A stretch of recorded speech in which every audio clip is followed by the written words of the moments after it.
بالله من شرور انفسنا ومن سيئات اعمالنا من يهده الله فلا مضل له ومن يضلل فلا هادي له واشهد ان لا اله الا الله وحده لا شريك له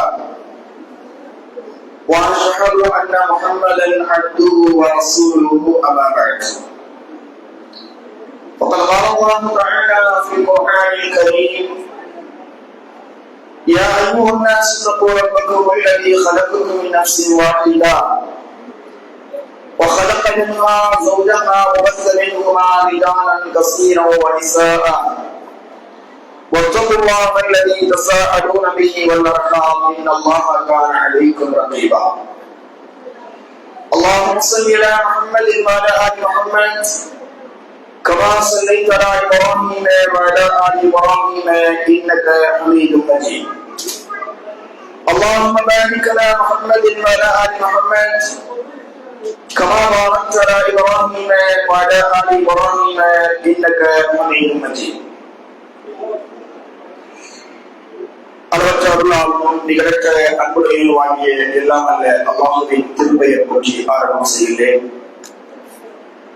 ஸலாத்தும் ஸலாமும் அகிலத்தின் அற்புடை அன்னலம் பெருமானார் ஸல்லல்லாஹு அலைஹி வஸல்லம் அன்னவர்களின் மீதும் அன்னாரின் அடிச்சொன்றை தன்னுடைய வாழ்க்கையை அப்படியே பின்பற்றி வாழ்ந்த உத்தம சத்திய சகாபாக்கள், தாபியீன்கள், தபஅ தாபியீன்கள், உலகத்தில் வாழக்கூடிய முஸ்லிமான ஆண்கள் நல்லடியார்கள் அனைவர்களின் மீதிலும், குறிப்பாக நம் அனைவர்களின் மீதிலும் ஏழு இறைவனுடைய சாந்தியும் சமாதானமும் என்றென்றும் என்று நிலவட்டுமாக.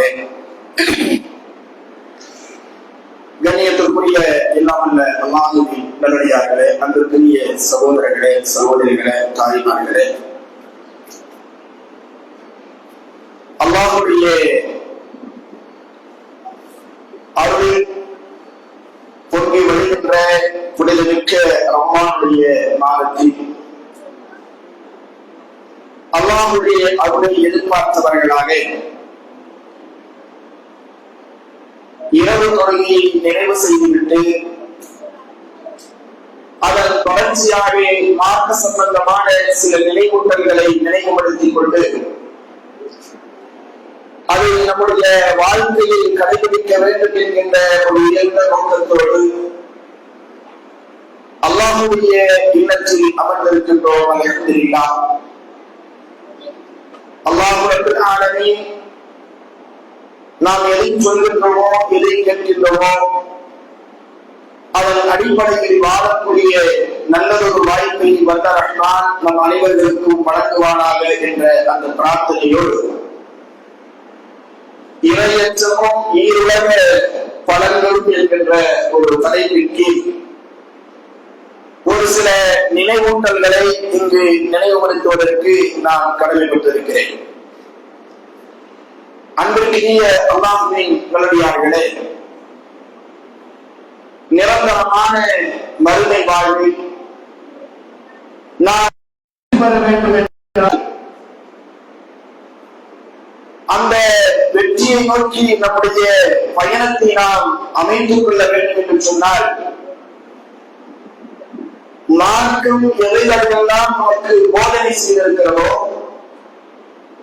அந்த போதனைகளின் அடிப்படையில் நம்முடைய வாழ்க்கையை நாம் அமைத்துக் கொள்வோம் என்று சொன்னால் நிச்சயமாக நாம் எந்த இலக்கோடு இந்த உலகத்தில் வாழ்கின்றோமோ அந்த இலக்கை நாம் பெற்றுக் கொள்வோம்.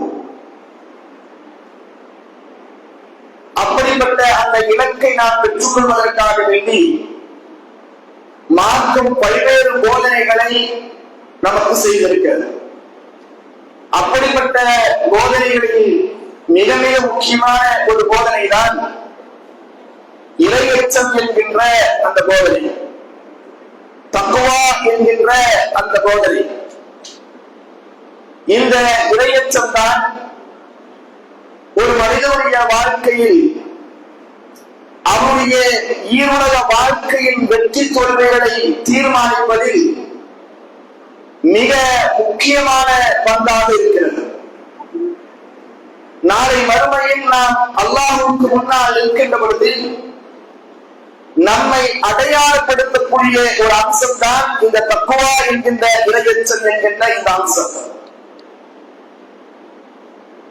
எனவேதான் நபிகள் நாயகம் ஸல்லல்லாஹு அலைஹி வஸல்லம் அவர்களிடத்தில் மக்கள் எல்லாம் கேட்கிறார்கள், நாளை மறுமையில் மனிதர்களை அதிகமாக சுவனத்திற்கு இட்டுச் செல்லக்கூடிய காரியம் என்ன?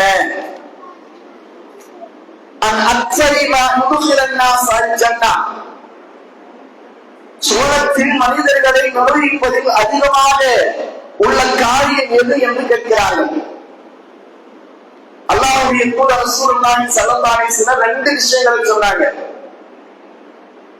மக்கள் நாளை மறுமையில் சுவனத்திற்கு செல்வதற்கு அதிகமாக காரணமாக விளங்குவது என்னென்று கேட்டால், ஒன்று தக்வா, இறையச்சம், அல்லாஹ்வை அஞ்சி நடந்து கொள்வது. இரண்டாவது அழகிய நற்குணத்தோடு இந்த உலகத்தில் வாழ்வது. இந்த இரண்டு விஷயங்களும் தான் நாளை மறுமையில் பெரும்பாலான மக்களை, அதிகமான மக்களை இந்த விஷயங்கள் தான் சொர்க்கத்திற்கு கொண்டு போய் சேர்க்கும் என்றார்கள் அல்லாஹ்வுடைய தூதர் ரசூலுல்லாஹி ஸல்லல்லாஹு அலைஹி வஸல்லம். அன்பிற்குரிய அல்லாஹ்வின் நல்லடியார்களே, நாம் கொஞ்சம் யோசித்து பார்ப்பதற்கு கடமைப்பட்டிருக்கிறோம். இந்த இரண்டு விஷயங்களில் நம் நிலைகள் எப்படி இருக்கிறது? நாம் எல்லா நேரங்களிலும் எல்லா இடங்களிலும் அல்லாஹ்வை பயந்து வாழுகிறோமா? நற்குணத்தோடு இந்த உலகத்தில் நாம் பயணிக்கிறோமா என்ற இந்த இரண்டு கேள்விகளை நாம் அடுத்தவர்களிடத்தில் கேட்காமல் நமக்கு நாமே கேட்டுக்கொள்ள வேண்டும். என் நிலை என்ன? நான் எப்படி இருக்கிறேன்? இந்த இரண்டு விஷயங்களை என்பதை நாம் ஒவ்வொருவர்களே கேட்டுக்கொள்வதற்கு கடமைப்பட்டிருக்கிறோம். அன்பிற்குரிய அல்லாஹ்வின் நல்லடியார்களே, இதில் மிக முக்கியமாக தக்வா என்று சொல்லக்கூடிய அந்த இறையச்சம், தக்வா என்று சொல்லக்கூடிய அந்த இறையச்சம், இந்த இறையச்சத்தை குறித்து அல் குர்ஆனை நாம் விரட்டி பார்த்தோம் என்று சொன்னால், கிட்டத்தட்ட 258 இடங்களில் இந்த இறையச்சத்தை குறித்து பல்வேறு வாசக வடிவங்களில் அல்லாஹ் ரப்பல் ஆலமீன் நமக்கு குறிப்பிடுகிறார். அதிலும் குறிப்பாக ஈமான் கொண்டவர்களே என்று நம்மை பார்த்து அழைத்து சில செய்திகளை அல்லாஹ் சொல்கிறார். அப்படியான இடங்கள் கிட்டத்தட்ட 70 இடங்களில் அல்லாஹ் யா அய்யுஹல்லதீன ஆமனூ, ஈமான் கொண்ட விசுவாசிகளே, இத்தகுல்லாஹ், நீங்கள் அல்லாஹ்வை அஞ்சி நடந்து கொள்ளுங்கள் என்கின்ற இந்த வார்த்தையை அல்லாஹ் அல் குர்ஆனில் கிட்டத்தட்ட 70 இடங்களில் நேரடியாகவே மூமின்களை அழைத்து பேசுகிறார். அப்ப அல்லாஹ் ரப்பல் ஆலமீன் இப்படி ஆணையிட்டிருப்பதன் மூலமாக, இப்படிப்பட்ட ஒரு கட்டளையிட்டிருப்பதன் மூலமாக நம்முடைய எந்த விஷயங்களாக இருந்தாலும் சரி, வணக்க வழிபாடுடைய விஷயங்களாக இருந்தாலும் சரி, பொருளாதார விஷயங்களாக இருந்தாலும் சரி, அதே போன்று நீதி நிர்வாகம் சார்ந்த விஷயங்களாக இருந்தாலும் சரி, அதே போன்று கொடுக்கல் வாங்கல் விஷயங்களாக இருந்தாலும் சரி, இல்லற வாழ்க்கை, கூட்டு வாழ்க்கை, குடும்ப வாழ்க்கை, இப்படியாக மனித வாழ்க்கையோடு பின்னி பிணைந்திருக்கக்கூடிய எல்லா துறைகளிலும் இறையச்சம் என்கின்ற அந்த தக்குவா நிச்சயமாக ஒரு மூவிடத்தில் இடம்பெற்றிருக்க வேண்டும் என்று அல்லாஹ் ரப்பல் ஆலமீன் இதன் மூலமாக நமக்கு சொல்லித் தருகிறார். அன்பானவர்களே, நாம் தக்குவா என்றால் என்ன என்று நினைத்துக் கொண்டிருக்கிறோம். உதாரணத்திற்கு, நான் இந்த மாதம் புரிதலுக்கு இந்த ரமலானுடைய மாதம், இந்த ரமலானுடைய மாதத்தில் நாம் எல்லாம் நோன்பை நோற்றவர்களாக இருக்கிறோம். இந்த நோன்பை நோற்பதன் மூலமாக யாருக்கு என்ன பலன்? நாம் பத்தினியாக கிடப்பதன் மூலமாக அல்லாஹ்வுக்கு ஏதாவது பலன் இருக்கிறதா? நமக்கு ஏதாவது பலன் இருக்கிறதா? பத்தினியாக கிடப்பதன் மூலமாக எந்த பலனும் இல்லை. அறிவியல் ரீதியான சில பலன்கள் இருந்தாலும் கூட, ஆனால் அல்லாஹ் ரப்பல் ஆலமீன் இந்த நோன்பை எதற்காக கடமையாக்கியதாக சொல்கிறார்? லஅல்லக்கும் தத்தகூன், நீங்கள் தக்குவாவுடைய மக்களாக ஆகக்கூடும். வேறு ஒன்றதுக்கு இல்லை. எதற்காக நாம் இந்த நோன்பு என்று சொல்லக்கூடிய கடமையை உங்கள் மீது நாம் கடமையாக்கிறோம் என்று சொன்னால், யா அய்யுஹல்லதீன ஆமனூ குதிப அலைக்குமுஸ் ஸியாம் கமா குதிப அலல்லதீன மின் கப்லிக்கும் லஅல்லக்கும் தத்தகூன். ஈமான் கொண்டவர்களே, உங்கள் மீது நாம் நோன்பை கடமையாக்கி இருக்கிறோம். உங்களுக்கு முன்னிருந்தவர்கள் மீது நாம் எப்படி நோன்பை கடமையாக்கினோமோ அதுபோல உங்கள் மீது நாம் நோன்பை கடமையாக்கினோம். என்ன காரணம் தெரியுமா? லஅல்லக்கும் தத்தகூன். அதன் மூலமாக நீங்கள் தக்வாவை பெறலாம், இறையச்சத்தை பெறலாம், இறையச்சமுடைய மக்களாக நீங்கள் மாறக்கூடும் என்பதற்காகத்தான் நாம் நோன்பையே கடமையாக்கிறோம் என்று அல்லாஹ் கூறுகிறார் என்று சொன்னால், இந்த நோன்பின் மூலமாக நாம் தக்வாவை அடைந்து கொள்ளணும், இறையச்சத்தை அடைந்து கொள்ளணும். அது எப்படி நோன்பின் மூலமாக இறையச்சத்தை அடைந்து கொள்வது? நோன்பு காலங்களில் நோன்பு நோக்கிறோம், பகல் பொழுதாக இருக்கிறது, கடுமையான தாகம், கடுமையான பசி.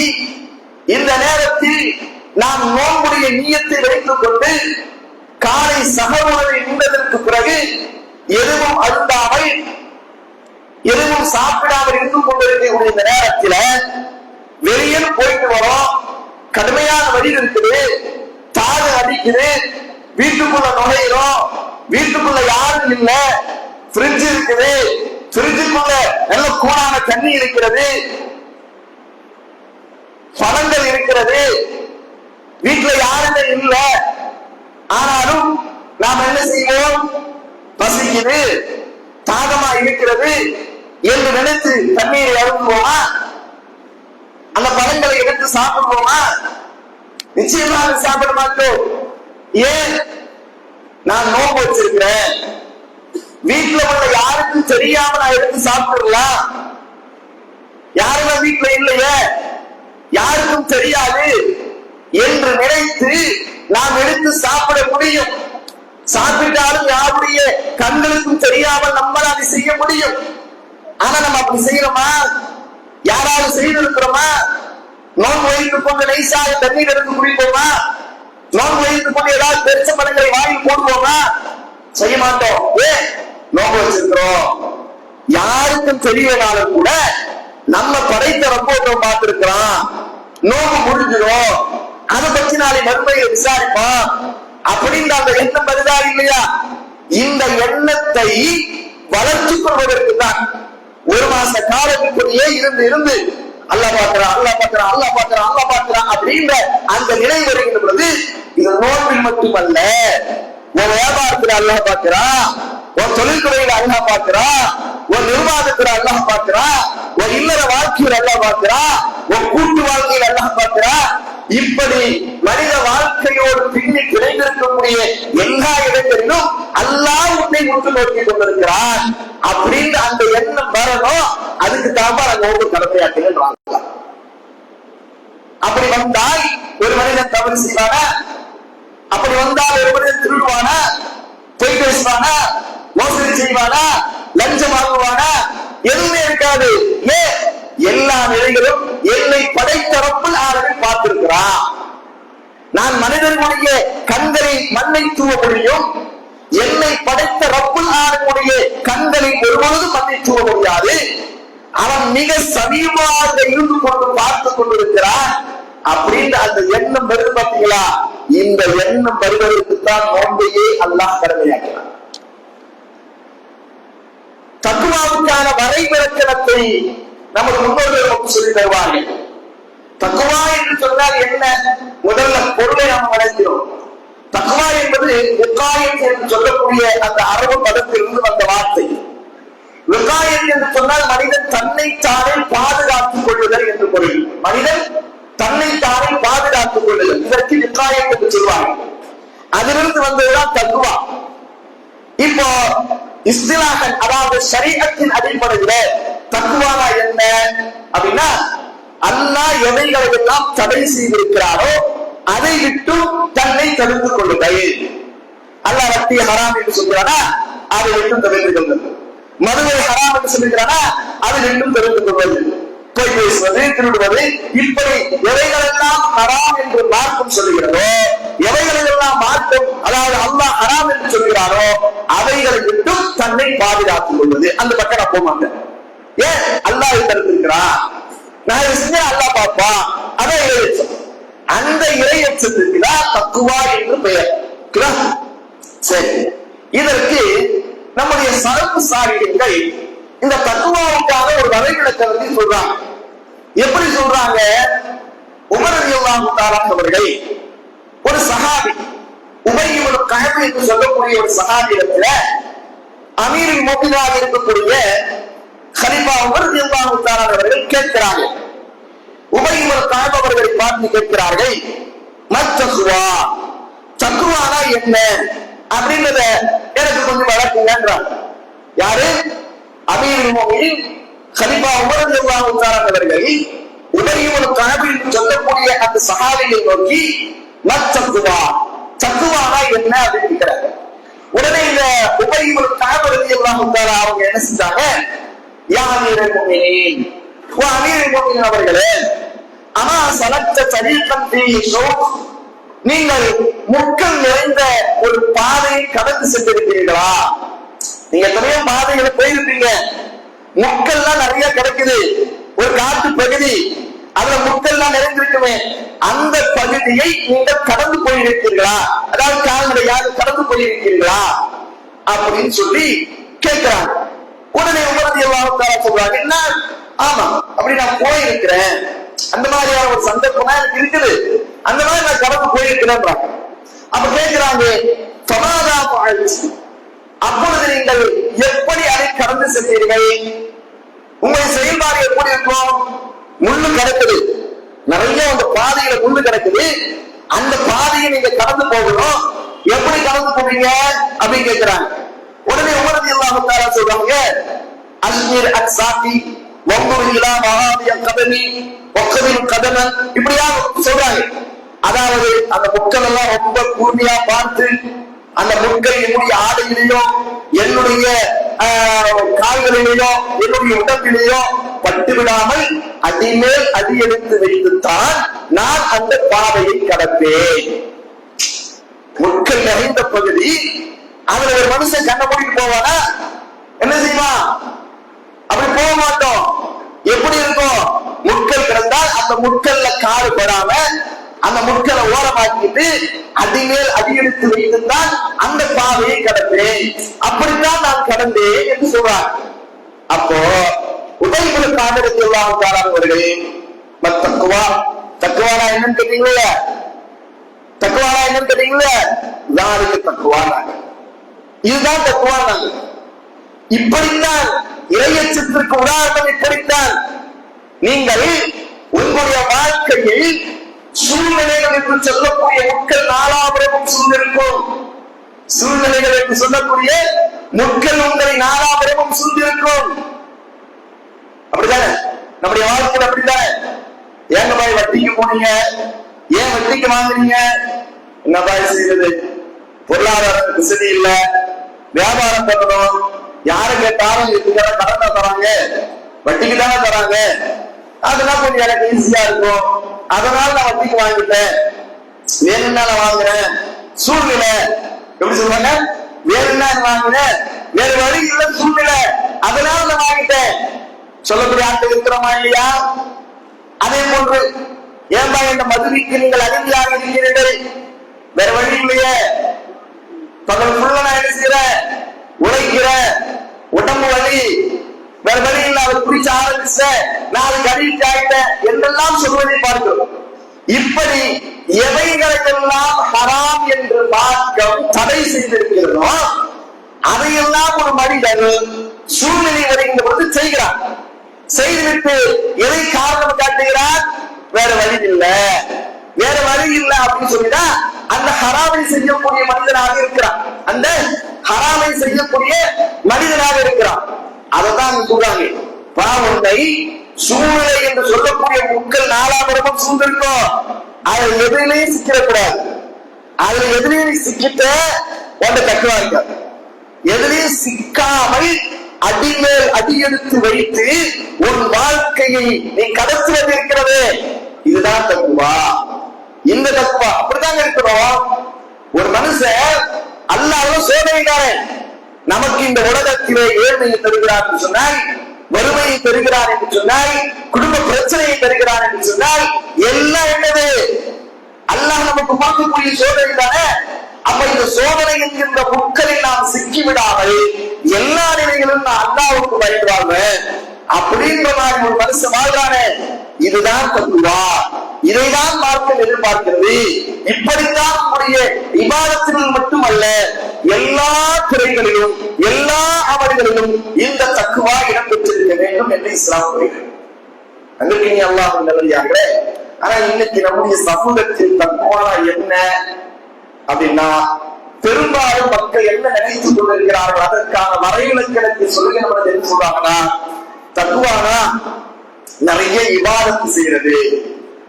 அதானே, யாரால் பாருங்க பள்ளிவாசல்ல உட்கார்ந்து திக்ர் செஞ்சுட்டா இவருக்கு தக்குவா முத்திடுச்சுவாங்க, இவருக்கு தக்குவா முத்திடுச்சு அப்படின்வாங்க இல்லையா. அப்ப பெரும்பாலான மக்களுடைய அந்த மனோநிலை என்ன இருக்குன்னா, தக்குவான்னு சொன்னா அப்படியே இபாதத்திலேயே மூழ்கி போயிடுறது. அதுதான் தக்குவா. அது அல்ல தக்குவா. தக்குவாவுக்கான வரைவிலக்கணம் அதுவல்ல. தக்குவாவுக்கான வரைவிலக்கணம் வெறும் இபாதத்துகள் கூடுவது மட்டுமல்ல, நம்மிடத்தில் இருக்கக்கூடிய பாவங்கள் குறைய வேண்டும், நாம் செய்யக்கூடிய தவறுகள் குறைய வேண்டும். அதுதான் தக்குவா. உண்மையில் அதுதான் தக்குவா. பாருங்கள், ஒரு வரலாற்று செய்தி, தக்குவாவிற்கான வரைவிலக்கணத்திற்கு ஒரு வரலாற்று செய்தி. நபிகள் நாயகம் ஸல்லல்லாஹு அலைஹி வஸல்லம் அவருடைய காலகட்டத்தில் ஆச்சரியம் ஊட்டக்கூடிய ஒரு இறைச்சங்கம் அது. அந்த மாதிரிலாம் மனிதர்கள் இருப்பார்களா என்று நாமெல்லாம் வியப்பின் உச்சத்திற்கே போயிடுவோம். அந்த மாதிரியான ஆச்சரியம் ஊட்டக்கூடிய ஒரு அதிசய சம்பவம். எப்படி நபிகள் நாயகம் ஸல்லல்லாஹு அலைஹி வஸல்லம் காலகட்டத்தில் அல்லாஹ் ரப்பல் ஆலமீன் ஒரு திருமறை குர்ஆன் வசனத்தை இறக்குகிறார். என்ன? அதாவது யார் விபச்சாரம் புரிந்து விடுகிறார்களோ, யார் விபச்சாரம் புரிந்து விடுகிறார்களோ அது தண்டனைக்குரிய ஒரு ஹராமான ஒரு செயல். அதுக்கு என்ன செய்யணும்? தண்டனை வழங்கப்பட வேண்டும் அப்படின்ற ஒரு சட்டம் இறங்கப்பட்ட ஒரு காலகட்டம். இப்படிப்பட்ட ஒரு காலகட்டத்தில் தான் ஒரு சஹாபி, அவரு பனு அஸ்லம் என்று சொல்லக்கூடிய குலத்தை சார்ந்த மாயிஸ் இப்னு மாலிக் அவருடைய பெயர். அவருடைய பெயர் என்ன? மாயிஸ் இப்னு மாலிக் என்று சொல்லக்கூடிய ஒரு சஹாபி வரார். அல்லாஹ்வுடைய தூதரிடத்துல வரார். வந்தவர் யா ரசூலல்லாஹ் தஹீர் நீன்றார், என்னை பரிசுத்தப்படுத்துங்கள் என்கிறார். வந்தவர் என்னை பரிசுத்தப்படுத்துங்கள். ரசூலுல்லாஹி ஸல்லல்லாஹு அலைஹி வஸல்லம் அவர் வந்த விஷயத்தை, அவர் சொன்ன விஷயத்தை எல்லாம் தெளிவாக ரசூலுல்லாஹ்வுக்கு தெரியுது, எல்லாம் தெளிவாக தெரியுது. வந்து சொன்னவர் தஹீர், என்னை சுத்தப்படுத்துங்கள், பரிசுத்தப்படுத்துங்கள். பரிசுத்தப்படுத்துறதா என்ன? அவர் குளிக்க வச்சு அவருக்கு நல்ல ஆடைகளை கொடுப்பதா? இல்ல, அவர் ஏதோ ஒரு பாவம் செய்திருக்கிறார், அதையும் கூட அந்த பாவத்தை சொல்லிதான் சொல்றார், அல்லாஹ்வுடைய தூதரே நான் இந்த பாவத்தை செஞ்சுட்டேன், என்ன பரிசுத்தப்படுத்துங்க அப்படின்னு சொல்றார். அப்ப ரசூலுல்லாஹி ஸல்லல்லாஹு அலைஹி வஸல்லம் பெருசா கண்டுக்கல. வைஹக் இர்ஜி இஸ்தக்ஃபிருல்லாஹ் வதூபு இலைஹ் இப்படி சொல்றார். போப்பா போய் அல்லாஹ்ட்ட பாவம் பண்ணிட்டு தௌபா செஞ்சு திருந்து அப்படின்னு அனுப்புறாங்க. ஆனா இவரு போறாரு. போயிட்டு கொஞ்ச நேரத்தில் திரும்பவும் வருகிறார். போனவர் சிறிது நேரத்தில் திரும்ப வருகிறார். அல்லாஹ்வுடைய தூதரே தஹீர் யா ரசூலுல்லாஹ், என்னை பரிசுத்தப்படுத்துங்கள் யா ரசூலுல்லாஹ் என்கிறார். ரசூலுல்லாஹி ஸல்லல்லாஹு அலைஹி வஸல்லம் அப்பொழுதும் கற்றும் காணாமல், போ நீ ஏதாவது என்ன செஞ்சாங்க? ஜினா செஞ்சாங்க. ரசூல் ஸல்லல்லாஹு அலைஹி வஸல்லம் அதை கூட என்ன செய்யல, அந்த பெண்ணை நீ பார்த்திருப்பாய், சாலை மாலையாக யார் செய்திருப்பாய், அல்லது ஒரு முத்தம் கொடுத்திருப்பாய், அவ்வளவுதானே, போய் நீ இஸ்திக்பார் செய்ப்பா, அல்லாஹ்ட்ட பாவம் கேட்டுக்கோ அப்படின்னு அனுப்புறாங்க. விடல. அவங்க 4 தடவை திரும்ப வராது. 4 விடுத்த வந்து 4வது விடுத்தா ரசூலுல்லாஹி ஸல்லல்லாஹு அலைஹி வஸல்லம் ஹதீஸ்ல வருது, حتى إذا كانت رابعة فقال له رسول الله صلى الله عليه وسلم فيما أطهرت. நான்காவது தடவை வந்திருக்கும், என்ன எதுல இருந்து உன்னை பரிசுத்தப்படுத்துறது அப்படின்னு கேட்கிறான். ஃபீமா தொழுதிருக்க, எதுல இருந்து உன்னை பரிசுத்தப்படுத்துவதற்கு பரிசுத்தப்படுத்த வேண்டும் அப்படின்னு சொல்றார்.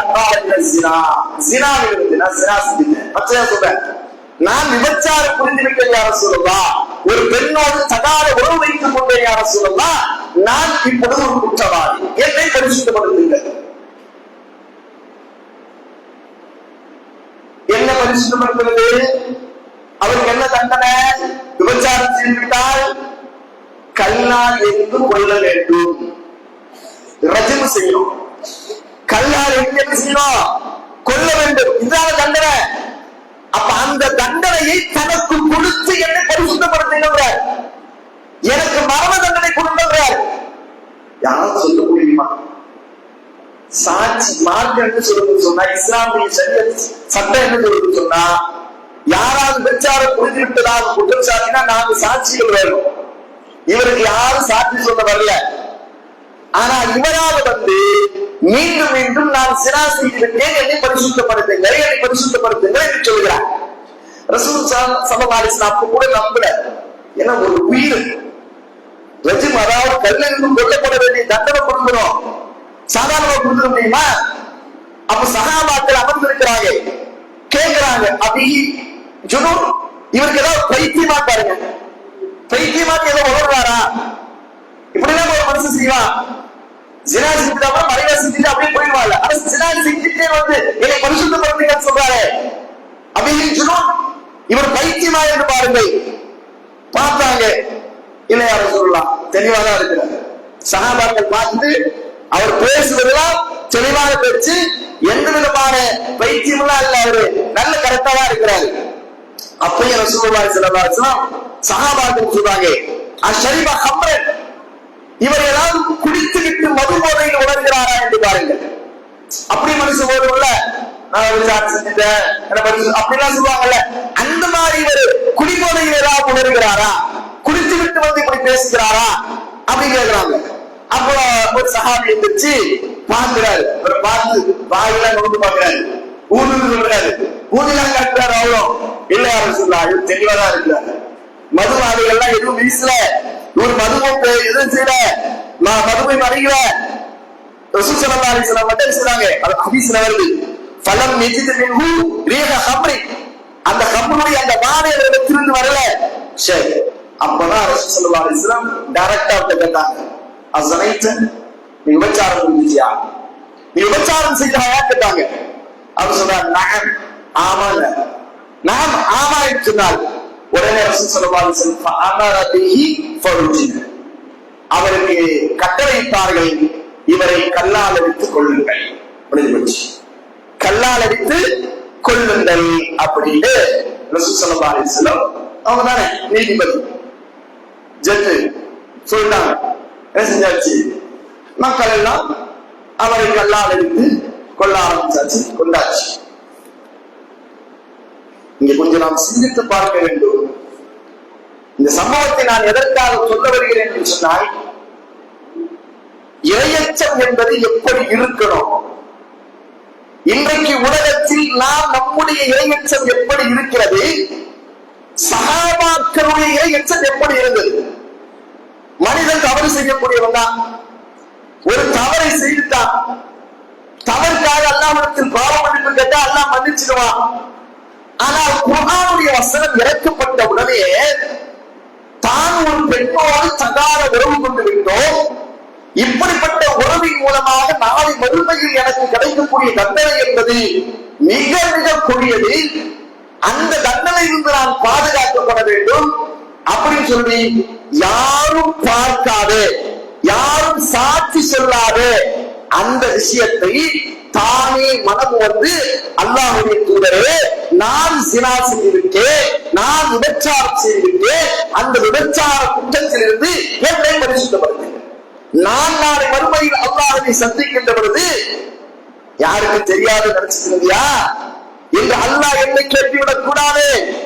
அதற்காக அவர் என்ன செய்கிறார்? ஓடோடி வந்து நான் ஜினா செய்திருக்கிறேன். அவருக்கு தெரியும் ஜினா செஞ்சா என்ன தண்டனை, நாம் கொலை செய்யப்படுவோம், நாம் இந்த உலகத்தில் இல்லாமல் ஆக்கப்படுவோம் அப்படின்னு தெரிஞ்சுதா தீரணியார செய்யலாம், என்னை பரிசுத்தப்படுத்துங்க முடிஞ்சா ரசூல் ஸல்லல்லாஹு அலைஹி வஸல்லம் தண்டனையும் கொடுத்துடுறாங்க. அவர் கல்லால் இருந்து கொல்லப்பட்டு விட்டுகிறார். ஜனாஸா தொழுக வச்சாச்சு. 2-3 நாட்கள் கழிகிறது. 2-3 நாட்கள் கழிகிறது. ரசூலுல்லாஹி ஸல்லல்லாஹு அலைஹி வஸல்லம் அவர்கள் சஹாபாக்கள் எல்லாம் ஒரு 2 பிரிவுகளாக பிரிந்து பேசிக் கொள்கிறார்கள். இந்த மாலிக் இருக்கிறாரு, அவரு பயங்கரமான ஒரு தப்பு செஞ்சுட்டாரு, இப்படி செஞ்சிருக்க கூடாது, இப்படியா செய்வாங்க, ஜினா அப்படி செஞ்சுட்டாரு, அவருக்கெல்லாம் எல்லாம் வந்து எப்படி மன்னிப்போம் அப்படின்ற மாதிரி தோணும் பேச ஆரம்பிச்சிருச்சு. அப்படித்தானே பொதுவாக மனிதர்கள் இயக்கம் அப்படித்தானே. என்னமோ நம்ம மட்டும் எல்லாமே பரிசுத்தவான்களாக யாராவது ஏதாவது ஒரு தவறை செய்துவிட்டால் உடனே அந்த தவறை பற்றி பேச ஆரம்பிச்சிருவோம் இல்லையா? சூழ்நிலை என்ற அவருக்கு அந்த மாதிரியான ஒரு வாய்ப்பு கிடந்தா அவனும் தவறு செய்யக்கூடியதா இருப்பான். ஆனால் ஏதோ ஒரு கட்டத்தில் யாராவது அந்த தவறை செய்துவிட்டால் அந்த தவறை நாம் என்ன செய்வோம், அதையே பேசிட்டு இருப்போம். அவர் விபச்சாரகன், விபச்சாரி, அவன் அப்படிப்பட்டவன், இப்படியே பேசிக் கொண்டிருப்போம் இல்லையா? ஆனா சஹாபாக்களுக்கு கூட அந்த நிலை வந்தது எப்படி? அவருடைய அந்த தீமையான காரியம் அவரை அழித்து விட்டது அப்படின்னு பேசுகிறார். அவர் இறந்து போனதற்கு காரணம், அவருக்கு மரண தண்டனை விதித்ததற்கு காரணம் அவர் செய்த அந்த தவறு அப்படின்னு ஒரு குரூப் பேசுறாங்க. இன்னொரு குரூப் என்ன செய்றாங்க, இல்ல இல்ல அவர் வந்து தௌபா செஞ்சுட்டாரு, அதனாலதான் அவருக்கு அல்லாஹ்வுடைய தூதர்கிட்ட வந்து என்ன செய்யறாரு, என்னை பரிசுத்தப்படுத்தணும்னு சொன்னாரு அப்படின்னா சொல்றாங்க, பேசுகிறாங்க. ரசூலுல்லாஹி ஸல்லல்லாஹு அலைஹி வஸல்லம் இதெல்லாம் காலத்துல ஒழுங்கு கேட்கிறாங்க சஹாபாக்கள், என்னங்க இப்படி இப்படிலாம் பேசிக் கொண்டிருந்தீங்களே அப்படியா அப்படின்னு சொல்லிட்டு ரசூல் ஸல்லல்லாஹு அலைஹி வஸல்லம் வந்தவங்க என்ன செஞ்சாங்க, மாலிக் இப்னு மாலிக்காக எல்லாரும் இஸ்திக்ஃபார் செய்யுங்க, பாவ மன்னிப்பு கேளுங்க. அவர் செய்த பாவத்திற்காக நீங்கள் எல்லாம் என்ன செய்யுங்க, பாவ மன்னிப்பு கேளுங்கள். இஸ்தக்ஃபிரூனி மாலிக் இப்னு மாலிக், மாலிக் இப்னு மாலிக்காக நீங்கள் எல்லோரும் பாவ மன்னிப்பு கேளுங்க. சஹாபாக்கள் ரசூலுல்லாஹி ஸல்லல்லாஹு அலைஹி வஸல்லம் சொன்ன உடனேயே ஃபகாலு கஃபரல்லாஹு லிமாலிக் இப்னு மாலிக் ஃபகால ரசூலுல்லாஹி ஸல்லல்லாஹு அலைஹி வஸல்லம், சஹாபாக்கள் எல்லாம் அந்த ரசூலுல்லாஹ் சொல்லிட்டாங்களே, அதனால எல்லாரும் என்ன செஞ்சாங்க, அந்த மாலிக் இப்னு மாலிக்காக இஸ்திக்ஃபார் அல்லாஹ் பாவ மன்னிப்பு கேட்க ஆரம்பிச்சாங்க. ரசூல் ஸல்லல்லாஹு அலைஹி சொன்னாங்க, ராணி அவரை பத்தி இப்படி எல்லாம் பேசுறீங்க, ஆனால் அவருடைய அந்த இறையச்சம் என்பது எப்படிப்பட்ட இறையச்சம் தெரியுமா? அவர் அல்லாஹ்விடத்தில் கேட்ட தௌபா என்பது எப்படிப்பட்ட தௌபா தெரியுமா? ரசூலுல்லாஹ் சொல்றாங்க, லக்கத் தாபத் தௌபத்தன் லவ் குஸிமத் பைன உம்மத்தின் லவஸஅத்துஹு, அவ்வளவு அழகான முறையில் அவர் அல்லாஹ்விடத்தில் தௌபா செய்து விட்டார். தான் செய்த அந்த குற்றத்திற்காக அல்லாஹ்விடத்தில் அவ்வளவு அழகாக, எந்த அளவுக்கு லக்கத் தாபத் தௌபத்தன் லவ் குஸிமத் பைன உம்மத்தின் லவஸஅத்துஹு, அவர் செய்த அந்த தௌபாவை ஒரு உம்மத்துக்கே பங்கீடு கொடுத்தாலும் அதுவே அவர்களுக்கு போதும். ஒட்டுமொத்த ஒரு சமூகத்திற்கே அந்த தௌபாவை பகிர்ந்தளித்தால் எப்படி போனமானதாக இருக்குமோ அப்படிப்பட்ட தௌபாவை ஒரு சமூகம் சேர்ந்து ஒரு தௌபாவை செய்தால் இருக்குமோ அப்படியான தௌபாவாக அவர் தௌபா செய்திருக்கிறார். அவரை பற்றி நீங்கள் எந்த குறையும் பேசாதீர்கள் என்றார்கள் ரசூல் ஸல்லல்லாஹு அலைஹி வஸல்லம். மாணவர்களே, இங்கேதான் நாம் ஒரு சிந்திப்பதற்கு கடமைப்பட்டிருக்கிறோம். யாரும் பார்க்கிறது அவர் பேசாம போயிருக்கலாம், ஆனா அவருடைய அந்த இறையச்சம் தான், அந்த தக்வாதான் தன்னுடைய உயிரையே மாற்றிக் கொள்வதற்கு கொண்டு வந்து நிறுத்தியது. இங்க நான் தப்பிச்சுக்கலாம், என் ரப்பு கிட்ட தப்பிக்க முடியாது அப்படின்ற அந்த எண்ணம் தான் அவரை கொண்டு வந்து நிப்பாட்டியது என்பதை நாம் படிக்கிறோம். அன்றைய அல்லாஹ் நல்லடியார்களே, அதனால நினைவில் வைத்துக் கொள்ளுங்கள், இந்த உலகத்தில் நாம் வாழக்கூடிய நேரத்தில் வெறுமன தக்வா என்பது நாம் செய்யக்கூடிய விவாதங்கள் மட்டுமல்ல, அது தக்வாவோடு விவாதத்தை செய்யணும். ஆனா உண்மையில் தக்வா என்பது நம்மை நாம் கொஞ்சம் பரிசோதித்து பார்க்கணும். நான் எவைகளை எல்லாம் என்னுடைய ரப்புக்கு தெரியாமல் நான் ரகசியமாக செய்து கொண்டிருக்கிறேன், என்னென்ன தவறுகளை நான் செய்திருக்கிறேன், அந்த தவறுக்காக நான் அல்லாஹ்விடத்தில் பிராயச்சித்தம் தேடியிருக்கிறேனா, தௌபா செய்திருக்கிறேனா, இதையெல்லாம் கொஞ்சம் யோசித்து பார்ப்பதுதான் தத்துவம். அப்படி பார்க்கக்கூடிய நண்பர்களாக நாம் மாற வேண்டும். அதற்கான ஒரு அருமையான சந்தர்ப்பம் தான் இந்த ரமலானுடைய மாதம். இந்த ரமலானுடைய மாதத்தில் ரசூலுல்லாஹி ஸல்லல்லாஹு அலைஹி வஸல்லம் அற்புதமாக சொல்வாங்க, தான் செய்த தவறுகளுக்காக வேண்டி அல்லாஹ்விடத்தில் பாவ மன்னிப்பு கோராமல் இந்த மாதத்தை ஒருவன் கடந்து போய்விட்டான் என்று சொன்னால், இந்த மாதத்தை கடந்து போய்விட்டான் என்று சொன்னால் அவன் நாசமாக போகின்றான், அவன் இழிவடையற்று நின்றான். ரமலானுடைய மாதத்தை அடைந்தும் தான் செய்த தவறுக்காக அல்லாஹ்விடத்தில் பாவ மன்னிப்பு கோராமலேயே அந்த மாதம் அவரை விட்டு கடந்து போய்விட்டது என்று சொன்னால் அவன் இழிவடையற்றும் ரசூலுல்லாஹ்வுடைய ஒரு சாபம் இருக்கிறது. எனவே நாம் ஜாக்கிரதையாக இருக்க வேண்டும். நம்மிடத்தில் அந்த தக்குவா இருக்கிறது என்று சொன்னால் உண்மையில் நாம் தண்டனையில் அமர்ந்து அல்லாஹ்விடத்தில் என்னென்ன தவறுகள் எல்லாம் செய்திருக்கிறோமோ அந்த தவறுகளை எல்லாம் அல்லாஹ்விடத்தில் நேரடியாக கூறி, அல்லாஹ்வுக்கு தெரியாமல் இல்லை, நாம் செய்த எல்லா பாவங்களையும் அல்லாஹ் நுணுக்கமாக பதிவு செய்து வைத்திருக்கிறார். நம்முடைய உள்ளத்தில் ஓடக்கூடியதையும் கண்ணாடியை போன்று அல்லாஹ் பார்த்துக் கொண்டிருக்கிறார். என்ன ஓட்டங்களை அல்லாஹ் கண்ணாடியில் பார்ப்பதை போன்று பார்த்துக் அல்லாஹ் தெரியாமல் இல்லை. ஆனாலும் அல்லாஹ் எதை விரும்புகிறார் என்று சொன்னால், நாம் செய்த பாவங்களை அல்லாஹ்விடத்தில் முறையிட்டு, யா அல்லாஹ், நான் இந்த நேரத்தில் இந்த தவறை இப்படியான ஒரு விஷயத்தில் நான் செய்துவிட்டேன், இனி ஒரு காலம் நான் செய்ய மாட்டேன் யா அல்லாஹ் என்று அல்லாஹ்விடத்தில் பாவ மன்னிப்பு கோருகிறது. இதைத்தான் அல்லாஹ் விரும்புகிறார் என்றாரே நபிகள் நாயகம் ஸல்லல்லாஹு அலைஹி வஸல்லம். அதனால தக்வாவை நாம் தக்வாவுடைய ஒரு மாதமான இந்த மாதத்தில் தௌபாக்களை நாம் அதிகமாக செய்து தக்வாவுடைய மக்களாக மாறுவதற்கு முற்பட வேண்டும். அப்படிப்பட்ட நல்லதொரு வாய்ப்பை வல்லர் ரஹ்மான் நம் அனைவர்களுக்கும் வழங்குவாராக. இன்ஷா அல்லாஹ் நாளை தினம் இந்த தக்வாவின் மூலமாக இம்மையும் வறுமையும் கிடைக்கக்கூடிய பலாபலன்கள் என்ன அப்படின்ற விஷயங்களை குறித்த சில செய்திகளை இன்ஷா அல்லாஹ் நாம் சொல்லலாக அறிந்து கொள்வோம். வல்லர் ரஹ்மான் எதை சொல்லுமோ எதை கேட்டமோ அதன் அடிப்படையில் வாழக்கூடிய நன்மக்களாக என்னையும் உங்களை மாற்றிக் கொள்வானாக. வாஹிரு தஅவானா அல்ஹம்துலில்லாஹி ரப்பில் ஆலமீன். சுப்ஹானல்லாஹ்.